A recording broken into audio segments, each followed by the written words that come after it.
Hi everybody. I posted a worksheet earlier with some factoring review because one of the things that we are going to be doing in our one of our upcoming units when we come back is working with rational equations, which will require a whole lot of factoring. So if you could, it would be awesome if you could spend a little bit of time practicing factoring. The worksheet I posted has, gosh, I think 30 to 40 problems on it, so obviously you don't have to do it all at once.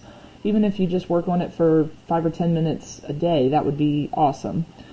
So for those of you that may have forgotten stuff, I want to go over some factoring because it's factoring. The first one, so an example of a problems, there's always goals. So whatever it is that you, okay, here goes on the out. 4x squared minus, oh, I don't know, let's go with 18x.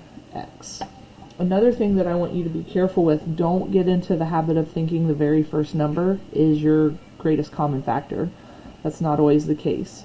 So in this case, I can divide both of these terms by 2, and then what you'll notice is both terms now have an x. So what's the maximum I can take out of both terms? And I can only take out 1. So this is what goes on the outside. So we divide first. 4 divided by 2 is 2. And remember our properties of exponents. When you're dividing, you're subtracting exponents. There's really not an exponent there, so we can assume that it's a 1. So 2 minus 1 is 1, so we have 1x left. Minus 18 divided by 2 is 9. And what happens when we do 1 minus 1? It's 0, so there are no x's left. So this would be your factored form. Let's see. Let's say we have 14x to the third minus 7x squared, sorry about my kids, plus 21x. So now we have to take all three terms into consideration. So when we look across, the biggest number we can divide by is 7. And I have 3, 2, and 1, so the maximum I can take out is 1. So 7x on the outside. 14 divided by 7 is 2. If we're doing this subtraction, 3 minus 1 is 2, so I have x squared left. 7 minus 7, or I'm sorry, 7 divided by 7 is 1. I really don't need that. 2 minus 1 is 1, so I have an x. Plus 21 divided by 7 is 3. 1 minus 1 is 0, so there are no x's. Okay, for the last one of these, let's go with 16x to the fourth minus 4x squared. So biggest number I can divide by is 4. And then with my variables, I have 4 x's and 2 x's. So the most I can take away from both terms is 2. So this is on the outside. 16 divided by 4 is 4. When I subtract, 4 minus 2 is 2, so I have x squared. Now, I know in a lot of the previous problems, I said if it divides and gives you 1, you really don't need it. However, the special case to that, you'll notice here I have x squared and x squared, which go away. Those cancel out.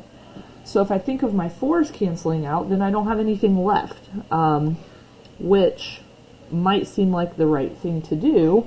However, what happens when we do distributive property? If there's nothing there, we're never going to get back to what we started with. So 4 divided by 4 is 1.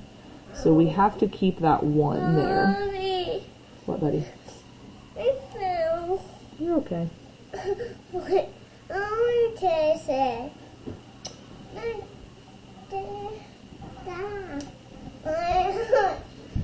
Okay, sorry about that. I had to kiss a boo-boo. Okay, so now we're going to factor trinomials when a is equal to 1. So that means we have no leading coefficient. What do you want? No, I have to do some work. Okay, this video will be continued momentarily. Okay, sorry about that. So now what we're going to look at is problems where a equals 1. That means there is no leading coefficient, because if you think about our trinomials, we follow this formula or this format of ax squared plus bx plus c. So if we're saying a equals 1, a lot of times what we say is 1 doesn't matter. So essentially for these problems there is no 1. So here's the first example for this. So if we have x squared plus 3x plus 2. So the way that we've done these problems in the past, and what we always did, is I put an m here and a plus or minus here. So we're looking for what numbers will multiply to give us 2, that will add or subtract to give us 3. Now, some other things that we need to remember. What do we multiply to get x squared? That's going to be x and x. So then the only thing in the world we can multiply to get 2 is 2 and 1. And it just so happens that 2 and 1 add up to give us 3. So, again, you can always check with your inside and outside products. 2 times x is 2x. 1 times x is 1x. 1x plus 2x equals 3x. So let's try x squared minus 5x minus, oh gee, I don't know, 14. Okay, so starting out, what do we multiply to give us x squared? That's easy. Just a minute. Okay, let's try one more time. So now we're going to figure out what multiplies to give us 14 that will add or subtract to give us 5. So one thing that you can do is list out all of your possible factors of the last term. So I have 1 and 14, 2 and 7. So which pair of factors could we add or subtract to get negative 5? Obviously not 1 and 14. So now what we have to do is we just have to figure out, are we going to do 7 minus 2 or 2 minus 7? 7 minus 2 is going to give us positive 5, while 2 minus 7 is going to give us negative 5. So that means we fill in a positive 2 and a negative 7. Another one, let's try x squared minus 10x plus 9. So you can always start with your two binomials x and x. So factors of 9, 1 and 9 or 3 and 3. Which pair will add or subtract to give us 10? 1 and 9. Now the only thing we have to think of here is we want it to add up actually to give us negative 10. So what that means is we have to have both of these negative. And it works because a negative times a negative is a positive, but a negative plus a negative is more negative. So x minus 1 and x minus 9. Okay, how about x squared plus 4x minus 12? Now some of these problems might be ones that you want to utilize your multiplication chart. You should all still have those because some of them we actually have quite a lot of factors that we could use. So for 12 we have 3 different pairs of factors. So we're trying to figure out which pair will add or subtract to give us 4. So not 1 and 12, not 3 and 4. So it's 2 and 6. So now it's positive 4. So obviously when we add them, that's going to give us 8, so that doesn't work. So is it 6 minus 2 or 2 minus 6 to get positive 4? My little rule of thumb is whatever it is you're trying to add or subtract to, bigger number keeps the sign. So it's going to be x plus 6 and x minus 2. And one more, let's do x squared plus 16x plus 64. Now, hopefully you recognize right off the bat 64 is a special number. It's one of our perfect squares. A lot of times, if you can recognize that, that's going to be your key, because 8 times 8 gives us 64, and you'll notice 8 plus 8 also gives us 16. So if we fill this in, we have x plus 8 and x plus 8, and one of the things that we learned was one of the ways we can rewrite that is x plus 8 squared. Okay, so now the last little section here is going to be our factoring problems when a is greater than 0. So, again, we have ax squared plus bx plus c. So now if a is greater than 0, that means there is actually something there other than 1. These are our problems that we oftentimes refer to as guess and check. These are the ones you guys liked the least. We thought these were the hardest. So, if you're going to practice nothing else, it makes sense to practice the ones that are the hardest, okay? So, let's look at a couple of examples of this. So, let's start with 3x squared minus 2x minus 5.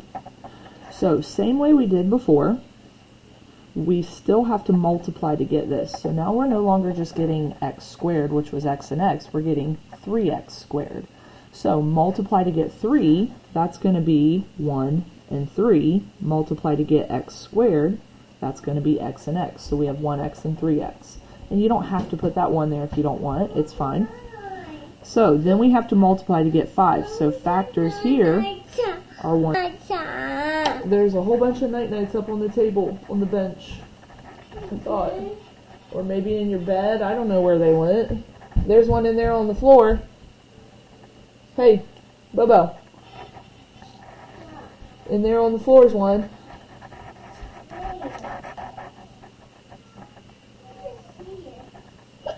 Over by the window.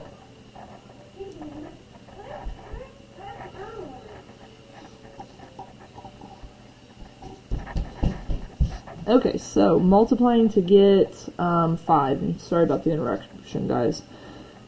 It is what it is. Okay, so now here is where the guess and check part comes in. Because we have to figure out how we're going to fill in 1 and 5 so that this will add or subtract to give us 2. So this is where we have to use our outside and inside products. Now, right off the bat, I'm thinking, I can't put 5 here. Because if I put 5 here, 5 times 3 is 15. That is nowhere close to what I need. So I'm at least going to try to make a good guess. So I'm going to put 1 first and then 5. So 1 times 3x is 3x. 1x times 5 is 5x. Can I use 3x and 5x to get 2x? Absolutely. And because we have a sign difference, remember my rule, bigger number keeps the sign. So it has to be positive 3 minus 5. Now, if you follow your lines, you just fill in the signs of the 1 and the 5 so that you get those values. So here is our factored form. Okay, let's try another one. Let's do 5x squared plus 19x plus 12. Okay, what can we multiply to get 5x squared? 5x and 1x. Now, again, with factors of 12, we have a lot of options, which is why we call this guess and check, because you literally just have to guess and try, and if it doesn't work, try something else. So, inside and outside products is what I'm getting set up for. So, let's see. Let's just think about what I could possibly put in here. And actually, let me pause this real quick. I'm going to go get a pencil.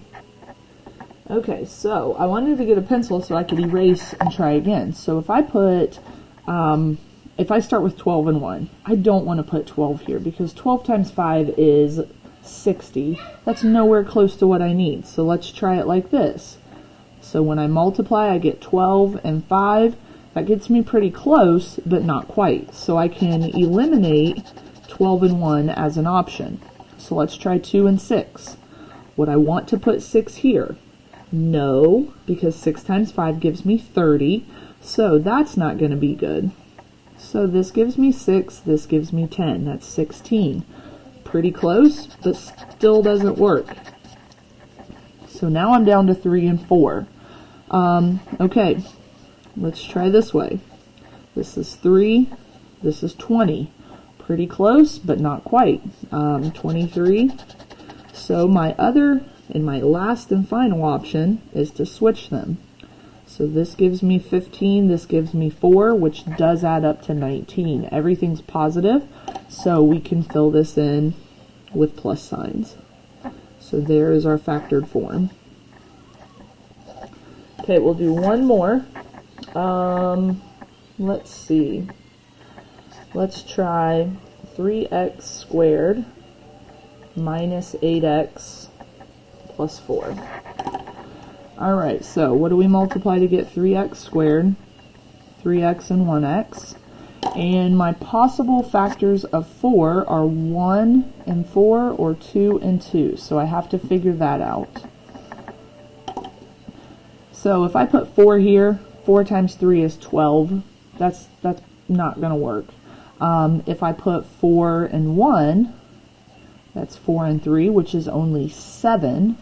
So that one's not going to work. So it's got to be 2 and 2, which is really nice because it doesn't matter what order you put them in because it's the same. So 2 and 6, I definitely can use 2 and 6 to get 8. Now just thinking about my signs, I want it to add up to negative 8, which tells me they both have to be negative, which would also work because a negative times a negative is a positive. So there's a review on factoring. I hope you find it helpful.